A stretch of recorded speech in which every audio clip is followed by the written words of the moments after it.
welcome to the 12th episode of Around the MLS show with Sam and Chris right here on Africa Sports Network with focus on LAFC.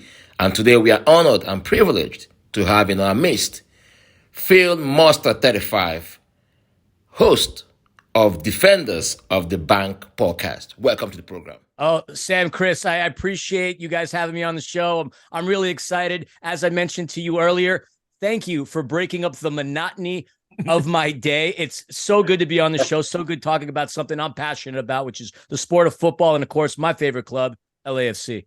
You know, when it comes to the round letter game, we are passionate about it here on Africa Sports Network. Even me and Chris, we've been holding it down here, this part of the country, covering both LAFC, Houston Dynamo, Austin, and the AFC Dallas. So, Chris, thank you very much for connecting me with Field Monster. I really appreciate that. You're welcome, man. You're welcome. Week 11 gave us something unique. Week 11 ended the conversation of unbeaten and winless. Sporting Kansas, won their first game. What a way to win your first game at Lumen Field. And we knew that Seattle, we are top form, but for Sporting Kansas to go there and get a 2-1 win, that was phenomenal. And LAFC went to the earthquake and they got rocked by the Quakes. How did you feel when you saw that result, Phil? So you're going through the season undefeated for a little while, and that's the context of every conversation when it's coming to LAFC.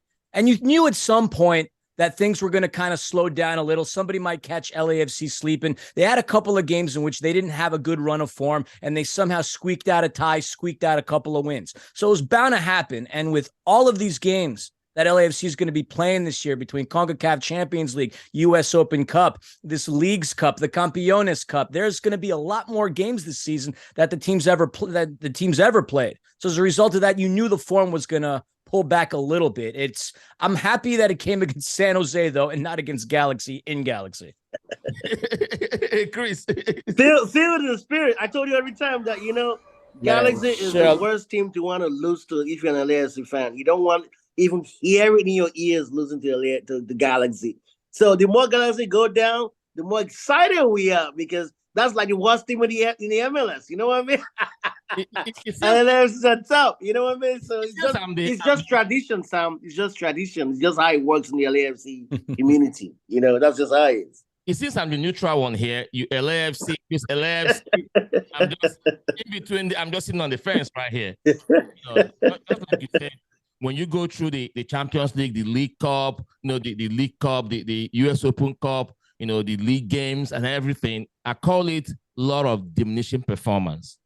It will set in. The players will drop a little bit, but that defeat will be like a kick in the butt for them to really, re-energize themselves, and get back on it because LAFC, they're a fantastic team. They are the most potent strike force in the league. Look at them, Dennis Boanga, the Gabonese striker. I think 12th, goes in competition for LAFC already this season. This is fourth year, and he has really shown us the stuff he's made of. When they signed that player, what was on your mind, Phil? So it's anytime a new player comes into the team, the more hoopla, the more fanfare, the more exciting it is. But you never know how they're going to adjust to Major League Soccer. You got some of these players that have come into this league from the highest levels in the world, playing in the Premier League, thinking that this is going to be a walk in the park in Major League Soccer. Maybe 20 years ago, that would have been the narrative, but today it's a completely different ball game. So when Denis Bouanga signed on to the team, I don't even think he had as much fanfare because of who came in with him. I mean, you had the likes of Gareth Bale come in. You have Giorgio Chiellini coming in. And then that gets completely overshadowed. And in addition, if you were going to compare some of the late season signings, you had Christian Teo, which is a player that we thought would have a bigger impact on LAFC. Denny Bouanga, in the minutes that he started getting, you realized the physical force that he is. But he got lost in all the other fanfare for all the other players. But he's been such a welcomed addition. He's been fantastic. Since losing our number one scorer last season, Chicho Arango, people are not even asking about Chicho anymore. They missed him, but now they're talking about Denis. Chris. Yeah, you said Dennis has been performing so good. Like just watching him play, he's just a delight. Just one of those players when you have in your team you just know he's going to find the back of the net. You don't know when, but you just know he's going to do that. And he has been consistent. Even last season, he was one of the players that was part of the reason why LAFC won the MLS Cup. They became MLS champions last season. He was very, very important in that crew. And back in this season again, he's picking up again. Vela is a little bit slowing down, but Bouanga is that guy that always gets you that goal. And right now, he's the main man in the LAFC team. And, he does nothing but score goals, But my issue is back to the Champions League with LAFC now is playing Lyon in the final. Prior to this final that LAFC is going to play, 5 MLS teams have got into the finals of this CONCACAF championship, and just one have been able to win, which was Seattle Sounders, which won it last year. And LAFC has lost in the final once before. 2020. Phil, I know you remember what happened 2020 when Sagan broke our heart in the last minute to score that crazy goal that just broke all our hearts. What can you say about the last time we played them? We lost in the final to Tigers in 2020. What can you tell us about that, Phil?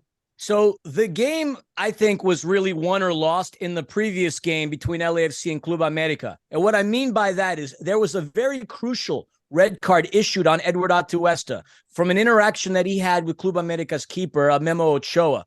It was a baited red card. And obviously with Edward Atuesta coming out of the game, one of the linchpins of your midfield and a man who's easily able to thread the ball into Carlos Vela, a real important part of our team, he sits this one out. But obviously that just means next man standing. A team full of professionals needs to adapt to this kind of adversity. And they came in there, they took care of business. It was gut-wrenching to lose to Tigres that late in the game at that stage. And that's a sour taste that's never quite left my mouth or any of the other LAFC supporters. To be frank, I would have preferred having Tigres in this game coming up because, well, we played Leon, and that game at Bank of California Stadium was one of the greatest games in club history. But it's like an afterthought, like an ex-girlfriend. You don't want to keep going back to the ex-girlfriend. Because she's in the past and she's there for a reason. But you do want to get back to the person who broke your heart, which is Tigres. So I'd love nothing more than to upset Gignac and company. But alas, it's Leon, such is life. Yeah. So how will you compare? How you compare the team of 2020 and the team of 2023? Because right now, LAFC is back in the final game, but this time of Tigres, we're meeting Leon. So what is the difference? Which team do you think is better? Do you think this team can finally give us that CONCACAF championship, or you think it might be like a 2020? Nobody wants us to lose, but which team do you think is mentally stronger?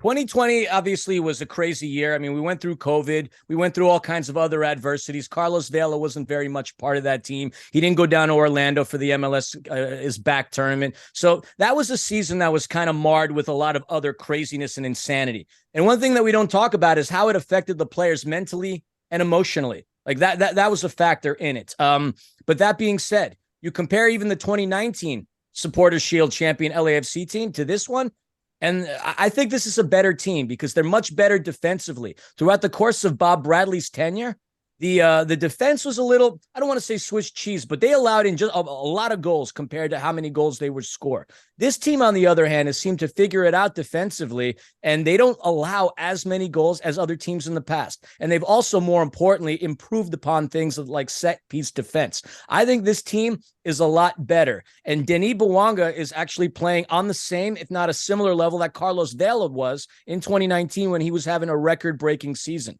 But that being the case, LAFC doesn't have as many players that have scored like they did during that 19 and 20 run. When you look at LAFC, when Gareth Bale came in, he brought something special to the team, a depth in squad. When the starting 11, if he didn't start, when the starting 11 weren't getting the goals, then you bring in Gareth Bale, a seasoned experienced player who played in the Premier League and the Spanish League. But when he left, were you guys thinking that you guys were going to miss him, that nobody could be able to plug up that vacuum led by Carlos Vela?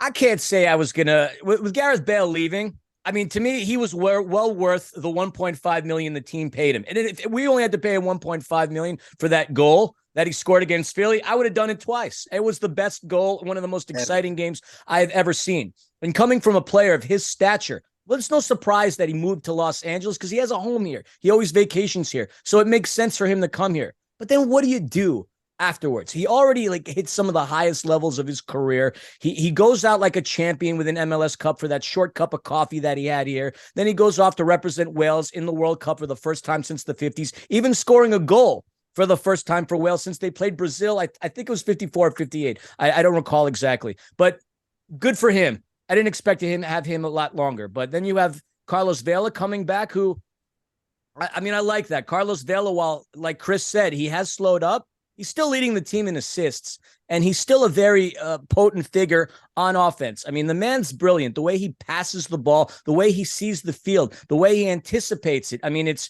tremendous. And considering the fact that he doesn't have the speed that he once did, and he never really was the fastest player either. He's become a smarter player, and I think he's, I think in a way he's relieved, gentlemen, because he doesn't have to have all the scoring focus on him. He can distribute the ball to the likes of an assassin like Denny Bouanga.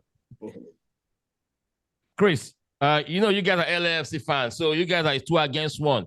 Just like you're talking about Carlos Vela this season, 9 games played, 6 starts, 51, 560 minutes in those 9 games, and he has been subbed off 5 times. We come to the attack, 3 goals and 7 assists.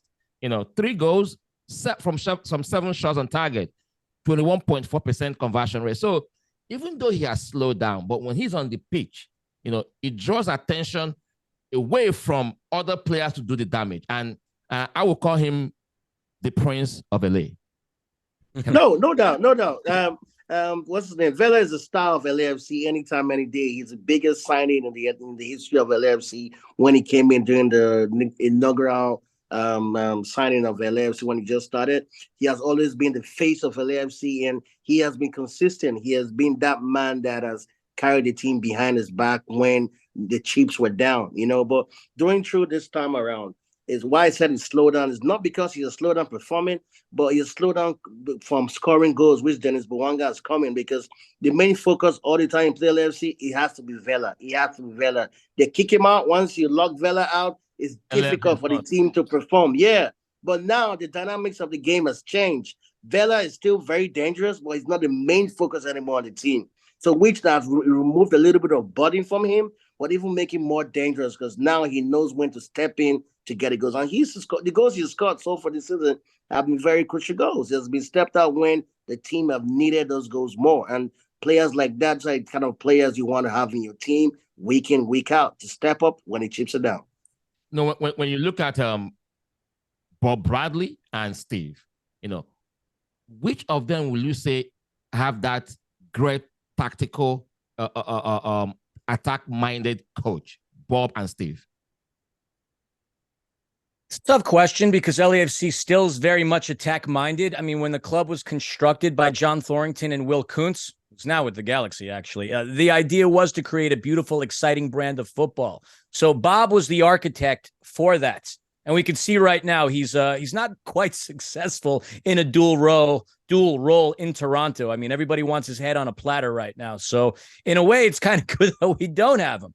With Steve, he obviously comes in from the Bundesliga, having played a significant amount of time over with Hannover 96 and got his coaching pedigree done there. Now, what I could say, having lived in Germany, the Germans are very like precise, mechanical with the way they do things. And a lot of what Steve incorporates is from his time there. But the difference between him and Bob Bradley, what makes Steve a little better is Bob's more of an authoritative person, right? It's kind of his way or the highway type deal, whereas Steve's still young enough to be somewhat of a player's coach. He's a lot more laid back. He's a lot more chill. And I think the players adapt to that a little better than getting yelled at. I mean, you can see, and heck, you could even argue that towards the end of Bob's tenure, maybe some things went in one ear and out the other. Whereas with Steve, everybody seems happy. Everybody seems cohesive. It's certainly a team dynamic. And more importantly, you start to see Carlos Vela smile more. He wasn't smiling as much during the end of Bob Bradley's tenure. I've got nothing but love and respect for Bob. What he did that 2019 season was magical. But Steve, in the first time ever, coaches won MLS Cup and Supporters Shield. He's obviously usurped Bob in a lot of ways, and I just think he's a bit more precise while having a bit more of a tender touch with his players. So So Steve is like a man manager that's a little bit lenient with the players, while Bob is kind of high-handed, like, is my way or we go to the freeway. And we know what the freeways are like in LA. They're brutal and dangerous. All right. Now, coming to this week, 12. I know LAFC want to bounce back from that 2-1 setback at San Jose, and they are facing Real Salt Lake on the road. Real Salt Lake got a goalless draw against Houston in week 11. And Real Salt Lake at home, they're a little bit of formidable. What are you expecting from that game at Real Salt Lake this weekend?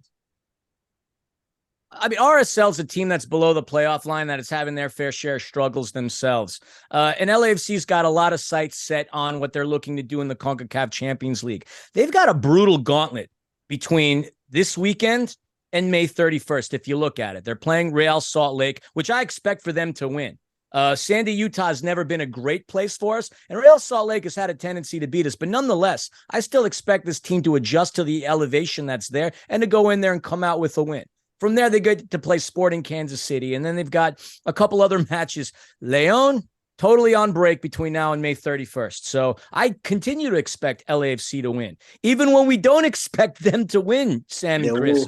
That game in the Open Cup where they literally brought the kids. If you average their age, minus Eldon, the goalkeeper, who's 38, they averaged 18 and a half years, and yet they beat a veteran team of players that were pretty darn good. When you don't expect them to win, they win still. They find a way. And that's what I think this team does better than a lot of other MLS teams. They can win and not play well. They can win and not have the resources that they need. I mean, as a supporter and lover of this team, it also comes in with like a slightly biased approach. My unbiased perspective is I still expect them to win every single game they play in. That's what a championship mentality is. That's what a big club mentality is. And with everything that LAFC has been doing from off the field, like sponsorship money, becoming the first MLS team to achieve $1 billion valuation by Forbes, the partnership with Bayern Munich, all the different stuff they do, they're going big on everything. And so I expect them to go big in Real Salt Lake, a place that, well, again, not the most success against that team, but I still expect for us to whoop their ass.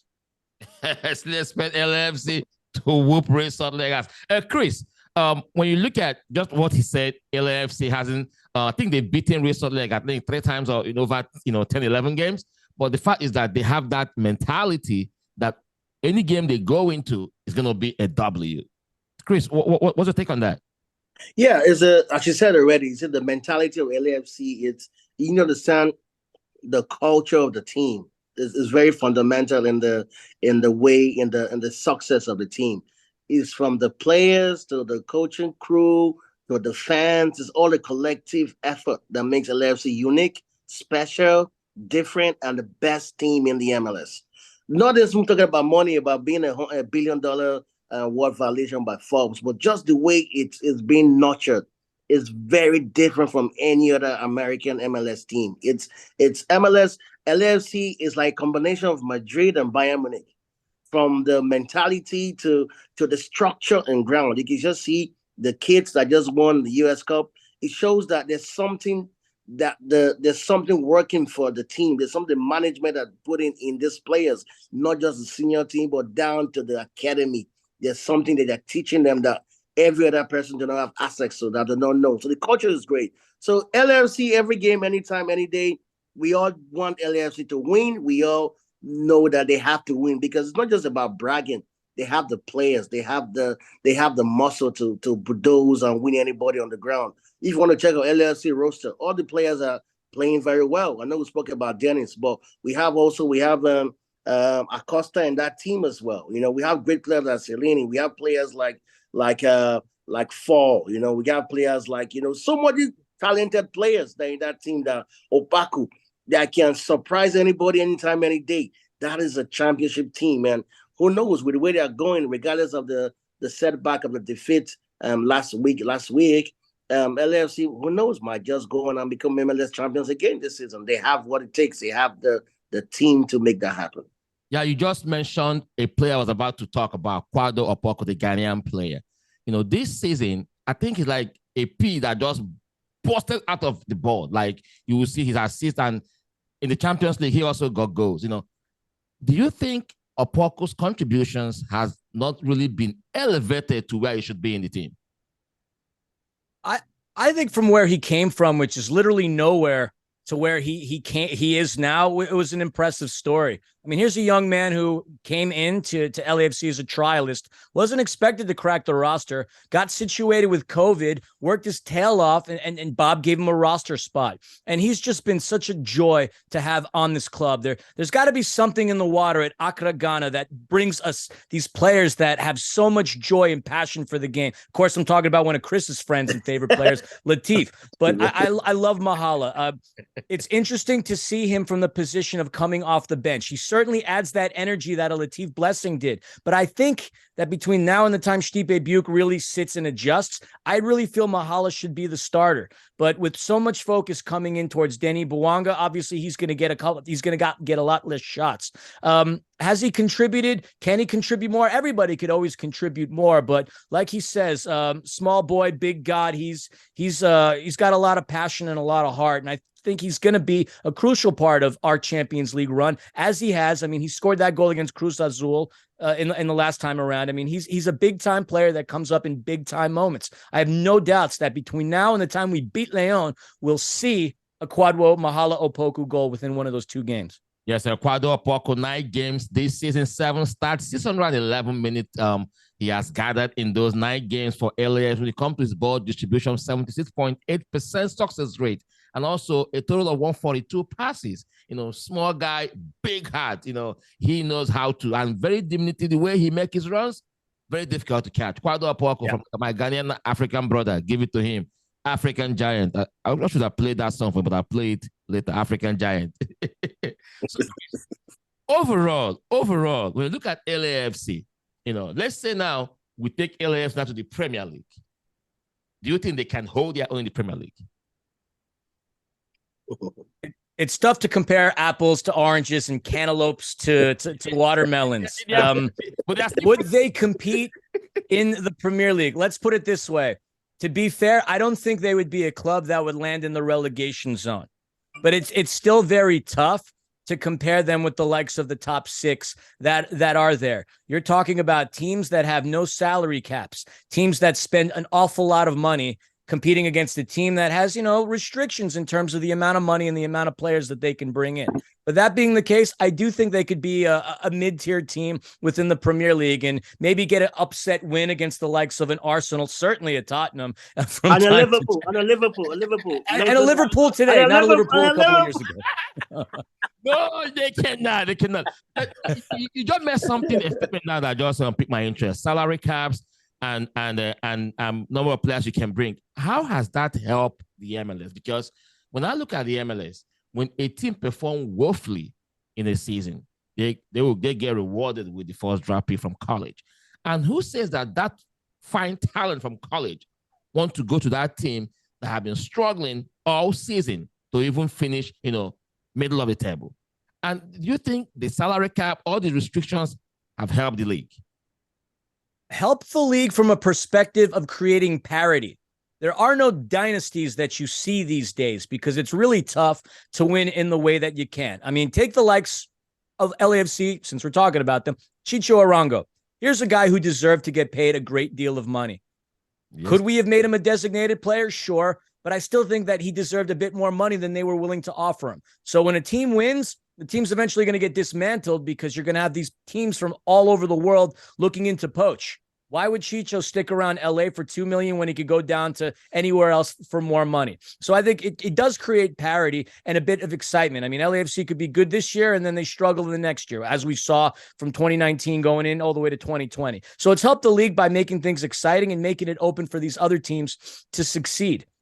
As far as how it damages it, well, if they want to compete with the big boys, the best teams in the world, they got to bring in the best players. Major League Soccer was considered an old man's retirement farm league for the longest of time by bringing in some of these players that, needed to be put out to the pasture already. Now they've completely shifted that to where they're scouting, developing and selling young players to the likes of bigger clubs. You take the Miguel Almirons going to Newcastle for $26 million, for example. Alphonso Davies leaving the Vancouver Whitecaps. I'm so honored and privileged I got to see him when he was there, going and becoming one of the best defenders at Bayern Munich in Europe.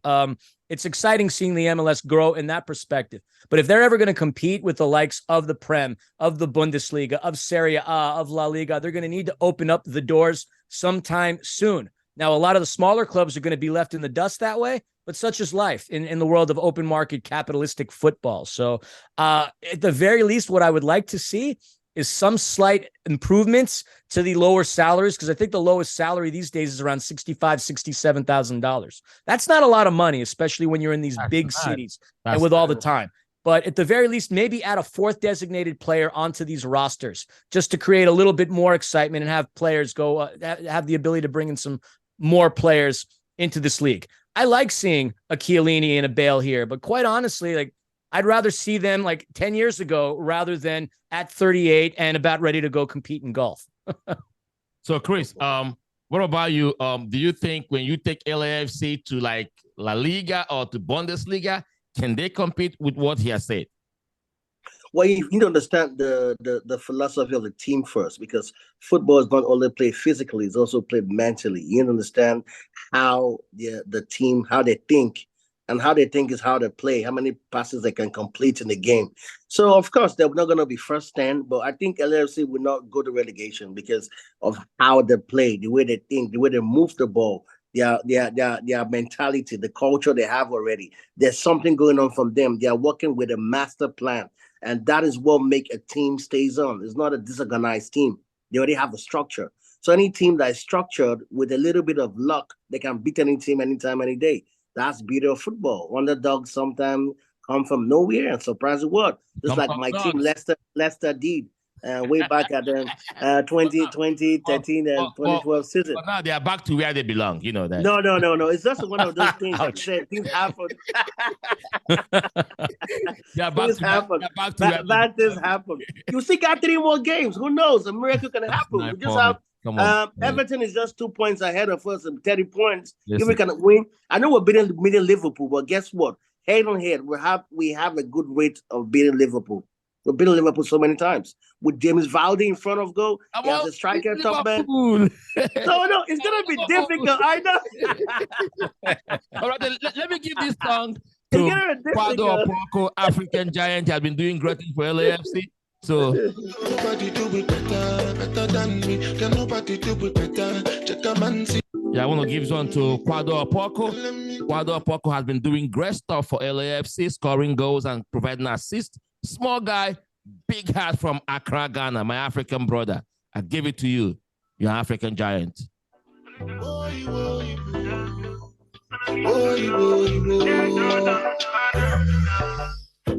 Africa, we don't tire. So here comes the African giant.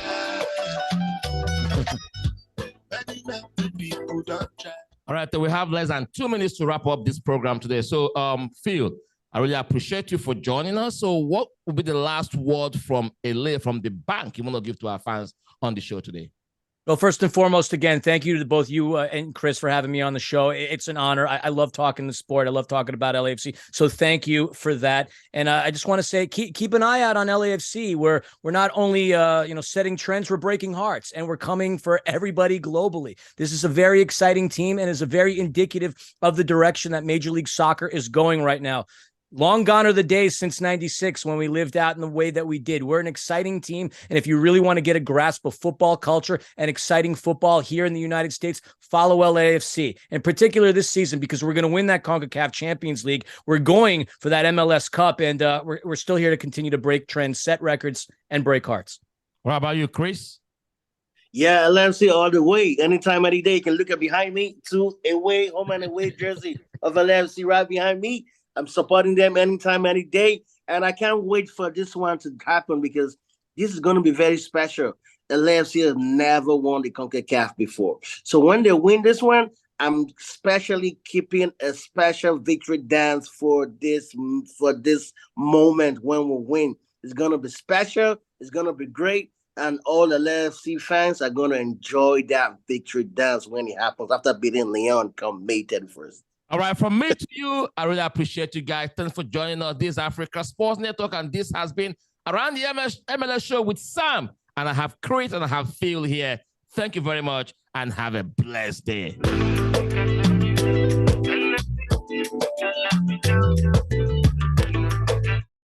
We don't die.